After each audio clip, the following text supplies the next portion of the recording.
Hello friends, welcome back to Shreshta garden. ఈరోజు పొన్నగంటి కూరను మనం ఎలా పెంచుకోవాలో నేను చూపిస్తానండి మీకు. మనకు గార్డెన్లో వచ్చిన కొమ్మలేనండి ఇవి. నేను 3 డేస్ పాటు అట్లా వాటర్లో వేసి పక్కన పెట్టేసినాను. 3 డేస్ తర్వాత మరి మంచిగా మొక్క వేర్లు అనేటివి ఫామ్ అయిపోయినాయండి. చూడండి, మీరు చూసినట్లయితే ఎంత బాగా కనిపిస్తున్నాయో. 3 డేస్ తర్వాత క్లిప్ ఇది.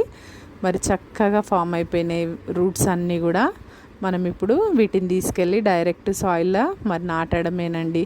మరి చక్కగా అసలు వద్దంటే వస్తూనే ఉంటుంది. ఒక్కసారి నాటినట్లయితే పొన్నగంటి కూర నేను ఇట్లానే నాటినానండి. బయట మార్కెట్లో నుండి తెచ్చుకున్నప్పుడు మరి నేను ఎట్లా చేయాలన్నప్పుడు నాకు ఇలాంటి థాట్ వచ్చింది. ఇలాగా నేను చేసినాను, మరి సక్సెస్ అయిందండి. ఇప్పుడు గార్డెన్లో చాలా పొన్నగంటి కూర వస్తుంది. మనం వద్దన్నా కూడా వస్తూనే ఉంటుందండి. మీరు ఎంత తీసేసినా కూడా మరి పొన్నగంటి కూర వస్తూనే ఉంటుంది. మరి కళ్ళకు కూడా చాలా మంచిది అంటారు.